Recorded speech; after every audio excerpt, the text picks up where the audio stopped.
விஜயகாந்த் அவர்களுடைய உடல்நலம் குறித்து தான் இப்போ எல்லாராலையுமே பேசப்பட்டுருக்கு. குறிப்பாக ஒரு மிகவும் நல்ல மனிதர் அப்படின்னு சொல்லி பலராலும் பாராட்டப்பட்டிருக்காங்க. கட்சி பேதமின்றி நிறைய பேர் சொல்லுவாங்க, பொதுமக்கள் கூட சொல்லியிருக்காங்க. இப்போ அவருக்கு இந்த மாதிரி ஒரு நிலைமை ஏற்பட்டு இருக்கு இல்லையா? இதை பற்றி தான் இப்போ பேச பொருளாக நம்ம இப்போ பேச போகிறோம்.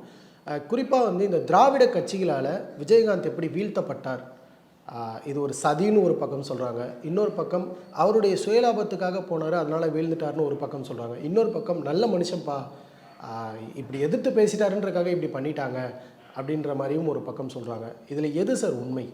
இல்லை, அதாவது நீங்கள் குருடர்கள் யானையை பார்த்தது போல தான். குருடர்கள் பூரா யானையை ஒரு கால தடவை பார்த்து யானை இப்படி தான் இருக்குன்னா, தும்பிச்ச கையை தொடவி பார்த்துட்டு யானை இப்படி தான் இருக்குன்னா, ஏன்னா இவனுடைய கண்ணே தெரியாது, இவனுக்கு அரசியலே தெரியாது, தமிழர்களுக்கு அரசியலே தெரியாது. என்னுடைய பார்வையில் விஜயகாந்துடைய வீழ்ச்சிக்கு முழு காரணம் விஜயகாந்த் தான். விஜயகாந்துடைய வளர்ச்சிக்கு முழு காரணம் விஜயகாந்த் தான். நீங்கள் 2000 துவக்கத்தில் திமுக அதிமுகவை சாராத விஜயகாந்த் ரசிகர்கள் மன்ற உறுப்பினர்கள் பூரா நீங்கள் எங்கள் தமிழ்நாட்டினுடைய அந்த வன்னியர் பெல்ட், அதை என்எல்சி ஏரியாமா சினிமா ஏரியா, அங்கே சுயேட்சையாக நின்று ஜெயிக்கிறான். திமுகலையும் சேராமல் அதிமுக கூட்டணி சேராமல் விஜயகாந்த் கொடியை பிடிச்சிட்டு போய் சுயேட்சையாக நின்று ஏறக்குறைய 1000க்கு மேற்பட்ட வார்டு கவுன்சிலர்கள் ஜெயிக்கிறான். அப்போ அவ்வளோ பேர் விஜயகாந்தை கிளம்பி வண்டி வாகனத்தோடு வந்து ஆசீர்வாதம் வாங்க வரான். அப்போ தான் விஜயகாந்துக்கே தெரியுது. நமக்கே தெரியாமல் நம்ம பேரை சொல்லி 1000க்கு மேற்பட்ட வார்டு கவுன்சிலர்கள் 5000, 500 ஓட்டு, 1000 ஓட்டு, 2000 ஓட்டு போட்டால் வார்டு கவுன்சில் வந்துடுவான். அப்போது ஜெயிச்சிருக்காங்க. நம்ம ஒரு கட்சி ஆரம்பித்தா என்ன, இந்த யோசனை எப்போ வருது? 2000க்கு பின்னாடி தான் வருது. எதுக்கு வருதுன்னா, திமுகவை எதிர்ப்பேன், அதிமுகவை எதிர்ப்பேன், இதுதான் என்னுடைய அரசியல். இதுதான் விஜயகாந்தை மக்கள் விரும்பினான். கருணாநிதியும் திட்டுவார், ஜெயலலிதாவும் திட்டுவார். இதுதான் அவருக்கான அரசியல். அப்போது இந்த அரசியல் தான் அவரை அடையாளப்படுத்துது. அடையாளப்படுத்திய பிறகு 7% வாக்கு வங்கி, இந்த 7% வாக்கு வங்கி நீங்கள் கடைசியாக மக்கள் நல கூட்டணி 2014 அமைக்கிற பொழுது 14%. திமுகவுடைய நிரந்தர வாக்கு வங்கி, அதிமுக நிரந்தர வாக்கு வங்கி 20% நிரந்தர வாக்கு வங்கி. 5 கோடி பேர் ஓட்டு போட்டால் 1 கோடி பேர் திமுக, 1 கோடி பேர் அதிமுக போயிடுவான். உதிரியாக இருக்கக்கூடிய 1 கோடி பேர் யாருக்கு ஓட்டு போடுறானோ அவன் ஆட்சிக்கு போவான், அதிகாரத்துக்கு போவான். அப்போது விஜயகாந்த் கடைசியாக 14%னா 75 லட்சம் வாக்கு வாங்கினார் மக்கள் நல கூட்டணி. அதற்கு பிறகு அவர் அதுக்கு முன்பு என்ன பண்ணுறாருன்னா, திமுக கூட்டணி அதிமுக கூட்டணி தன்னை இணைச்சிக்கிறார், ஏடிஎம்கே கூட்டணியில் இணைச்சிக்கிறார். இணைத்த பிறகு நீங்கள் ஓட்டு போட்ட முறை அவர் கைவிட்டார். கைவிட்ட பிறகு ஜெயலலிதாவால் உருவாக்கப்பட்ட கூட்டணி தான் மக்கள் நல கூட்டணி. கம்யூனிஸ்டுகள் யார் கூட கூட்டணி சேர மாட்டான். ஆனால் விஜயகாந்தோட கம்யூனிஸ்டுகள் கூட்டணி சேர்ந்தாங்க. மக்கள் விரும்பினான் திமுக அதிமுகவுக்கு மாற்று சக்தி வேணும்னு மக்கள் விரும்பினான். அதனால தான் விஜயகாந்துக்கு ஓட்டு போட்டான். கம்யூனிஸ்டுகள் பூரா போய் விஜயகாந்த் கோயம்பேடு அலுவலகத்தில் துண்டு விரித்து காத்து கிடந்தாங்க. ஏன்? திமுக அதிமுகவை நீங்கள் எதிர்த்தரலான்னு. ஆனால் விஜயகாந்த் என்ன பண்ணார்? கோயம்பேட்டில் புறப்படுறாரு, கருணாநிதி வீட்டுக்கு வருவார், கருணாநிதி அறிவாலயத்தில் அவரோடு காத்திருந்தார். அந்த காரு போய் நின்று இடம் இது போயஸ் கார்டன். ஜெயலலிதா பர்ச்சேஸ் பண்ணிட்டா விஜயகாந்தை, அதோட முடிஞ்சு போச்சு. 29 சட்டமன்ற உறுப்பினர்கள், பிரதான எதிர்க்கட்சி தலைவர் யாரோட சேர்ந்து? ஜெயோட சேர்ந்து. ஆனால் 2011 தேர்தலில் மிகவும் பரபரப்பாக பேசப்பட்டது இப்போ நீங்கள் சொன்ன விஷயம். ஏன்னா விஜயகாந்த் அவர்களுடைய ஓட்டு வங்கி தான் அதிமுகவினுடைய அந்த பிரம்மாண்ட வெற்றிக்கான காரணமாகவும் சொல்லப்பட்டது அந்த தருணத்தில்.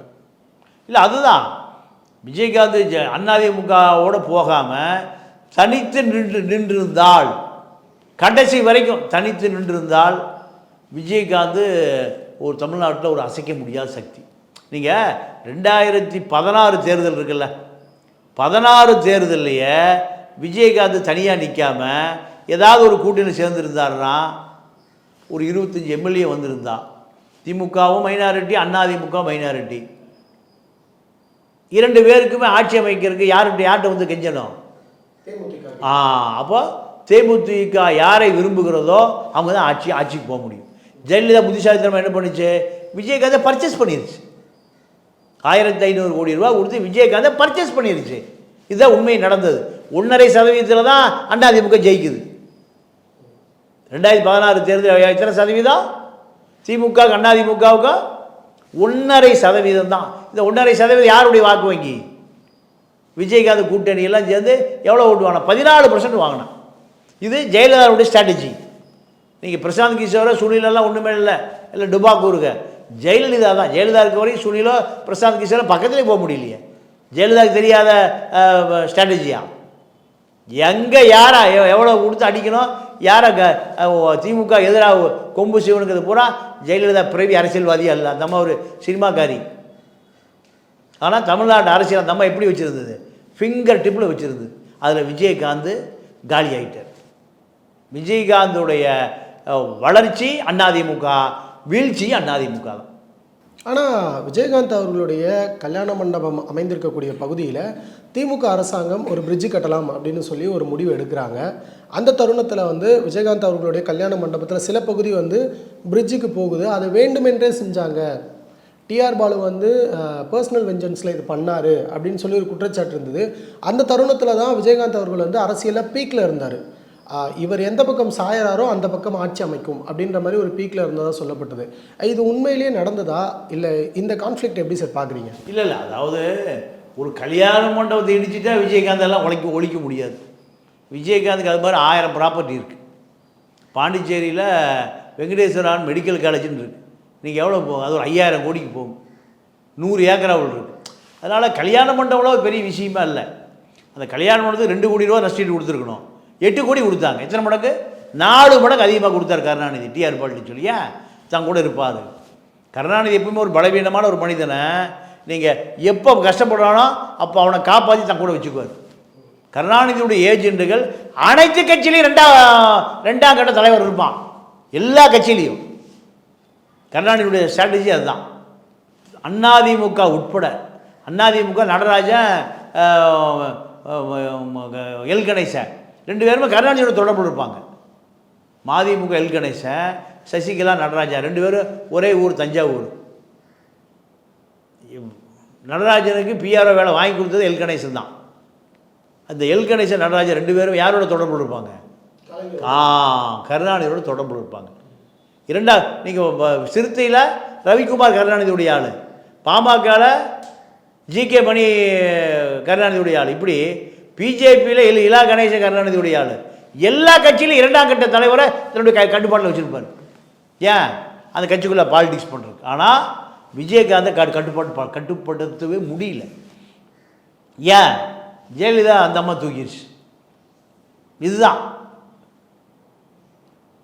தேமுதிகவுடைய வீழ்ச்சி என்பது எங்கே ஆரம்பிச்சுன்னு கேட்டிங்கன்னா, விஜயகாந்த் நீங்கள் அதிமுக கூட்டணிக்கு போகிறாரு. அதிமுக கூட்டணிக்கு போன பிறகு நீங்கள் சசிகலா, பிரேமலாதக்குள்ள சண்டை வருது. என்ன? 29 எம்எல்ஏக்களும் பிடபிள்யூ, ஹைவேஸு கான்ட்ராக்டை கேட்குறான். அந்த அம்மா கொடுக்க மாட்டேங்குது. எவன் கேட்டாலும் 10% பணத்தை கூட வாங்கிட்டு போ, இலவசமெல்லாம் கொடுக்க முடியாது. இதுதான் சண்டை. ஜெயலலிதா சசிகலா பிரேமலதா சண்டை, ஜெயலலிதா பிரேமலதா சண்டையாக மாறுது. அது விஜயகாந்த் சண்டையாக மாறுது. வேறு ஒன்றுமே இல்லை. எல்லாம் கொள்ளை சண்டை தான், கொள்கை சண்டையே கிடையாது. ஆனால் விஜயகாந்த் அவர்கள் வந்து ரொம்பவே நேர்மையானவர். மக்களுக்கு வந்து எந்த இடத்துலையுமே வந்து எதிராக செயல்பட மாட்டார் அப்படின்னு சொல்லுவாங்க. ஆனால் நீங்கள் நேர்மாறாக ஒரு விஷயம் சொல்கிறீங்க இல்லையா? இல்லை, அப்போ நீங்கள் ஜெயலலிதாவுடைய கூட்டணி சேரும்போது விஜயகாந்துக்கு பல 100கணக்கான கோடி ரூபாய் பணம் கொடுக்கப்பட்டது. அதில் தான் பல சொத்துக்களை நீங்கள் பிரேமலதா வாங்குச்சு. சினிமாவில் இருக்கும்போது சாப்பாடு போட்டார், உதவி செஞ்சார், அதெல்லாம் ஓகே, வாஸ்தவம் தான். ஆனால் நீங்கள் அவர் மனைவி வந்த பிறகு அவருடைய சரிவு ஆரம்பிச்சது. மனைவி மைத்துனர் வந்த பிறகு விஜயகாந்துடைய கட்டுப்பாடு பணம் சம்பாதிப்பதில் அவர் குறியாக போயிட்டார். இப்ராஹிம் ராவத் இருக்க வரைக்கும் விஜயகாந்த் என்ற ஒரு மனிதன் சரியாக இருந்தார். இப்ராஹிம் ராவத் வெளியே போனார், சுதீஷும் பிரேமலா தான் உள்ளே வந்தாங்க, முடிஞ்சு போச்சு. விஜயகாந்தோடைய சகாப்தம் இப்போ எங்கே போய் நிற்குது? நீங்கள் ஈரோடு கிழக்கு தேர்தலில் 0.5% வாக்கு கூட இல்லாமல் போச்சு. காரணம், ஒரே நேரத்தில் திமுகலையும் பேசுவாங்க, அதிமுகலையும் பேசுவாங்க. துரைமுருகன் ஒரு முறை மானத்தை கெடுத்து விட்டார். இங்கே பேசிகிட்டு இருக்கும்போது அதிமுக ஏன்டா பேசிகிட்டு இருக்கீங்கன்னாரு. அண்ணா யார் பேசிகிட்டு இருக்காங்கிறதையும் பத்திரிகையாளர்களுக்கு சொன்னார். அப்போது இவர்களுக்கு பிரேமலதாவுக்கும் சுதீஷுக்கும் அரசியலும் தெரியாது. விஜயகாந்துடைய உடல்நிலை நீங்கள் பலவீனமாக போச்சு. போன பிறகு இவர்கள் 2 பேரும் அரசியல் பண்ண ஆரம்பித்தாங்க. பல மாவட்ட செயலர் தப்பிச்சு ஓடி போயிட்டான். அருண் பாண்டிய, மைக்கேல் ராயப்பன், இப்போ தினேஷ், இப்போ சுந்தர் ராஜா, 29 எம்எல்ஏ. ஒரு எம்எல்ஏ கூட கையில் வச்சுக்க முடியலையே. திமுக எம்எல்ஏ நீங்கள் எம்ஜிஆர் காலத்து எம்எல்ஏ இன்னும் கட்சியில் இருக்காங்க. சமரசம் எம்ஜிஆர் காலத்து எம்எல்ஏ என்ன திமுக எதிர்த்துட்டு அதிமுக அரசியல் இருக்கார். 77 எங்கே, 2023 அங்கே 50 வருஷமாக இருக்கார் அவர். நீங்கள் இப்போ 2000 பின்னாடி வந்த நிர்வாகி இன்னைக்கு தேமுதிக இல்லையே. மைக்கேல் ராயப்பன் என்ன ஆனார், சுந்தர்ராஜ் என்ன ஆனார், யாருமே இல்லையே. அருண் பாண்டி என்ன ஆனார். அப்போ இவர்களுக்கு விஜயகாந்த் ஏடிஎம் மிஷின், பணம் காய்க்கிற மிஷின். அது எப்படி அரசியல் இருக்குது, எல்லா தொண்டை குண்டை எல்லாம் விட்டு ஓடியா போயிட்டான். 14% வாக்கு வங்கி எங்கே, 1/2% வாக்கு வங்கி ஈரோடு கிழக்கில் எங்கே. அப்போது இவர்களால் தொண்டனை தக்க வைத்து ஏன் தக்க வச்சுக்க முடியலனா, இவர்கள் அரசியல் என்பது பணம் பண்ணுகிற ஒரு தொழில் மாறிப்போச்சு. அதனால தான் விஜயகாந்த் நல்லவர். அவர் எனக்கு தெரிஞ்சு 5 வருட காலமாகவே அரசியல் அவருடைய கட்டுப்பாட்டிலிருந்து விலகி போயிடுச்சு. மைத்துனனும் மனைவியும் தான் அரசியல் பண்ணுறாங்க. இவங்க 2 பேருக்கும் ப்ரொஃபஷனல் அரசியல்வாதிகளே கிடையாது. சாதாரண ஒரு சுகர் ஃபேக்ட்ரி கிளார்க்குடைய மகன். விஜயகாந்த் மனைவிங்கிற அந்தஸ்து வந்தோடனையும் அந்த அம்மா தேசிய தலைவி ஆயிடுச்சு. இது எப்படி கட்சி கட்டி காக்கணும்? அரசியல் என்பது நீங்கள் தொண்டனை தக்க வச்சுக்கணும், பணத்தை தக்க வைப்பதில்லை. சசிகலாட்ட 5 லட்சம் கோடி இருக்குது, ஒரு தொண்டன் கூட இல்லையே. அண்ணாதிமுக கொடியே கட்டக்கூடாதுன்னு கோர்ட் சொல்லிட்டான். காரணம், எடப்பாடி முழு கட்சி கட்டுப்பாடு கொண்டு ஏன் கொண்டு வந்தார்? நீ கொள்ளையடிச்சுக்க, நான் கேட்க மாட்டேன்னாரு. சசிகலா பொறுத்த வரைக்கும் கொள்ளையடிச்சு எனக்கு கொடுனது. இதுதான் அரசியல், வேறு ஒன்றுமே இல்லையே. சசிகலாட்ட மார்க்ஸ் ஏங்கிள்ஸு அரசியல் இருக்கா? இல்லை எடப்பாடிக்கிட்ட கேபிட்டலிஸ்ட் அரசியல் எதுவுமே இல்லை. கொள்ளையடிப்பதை பங்கு போட்டுக்கணும், அதுதான் அரசியல்.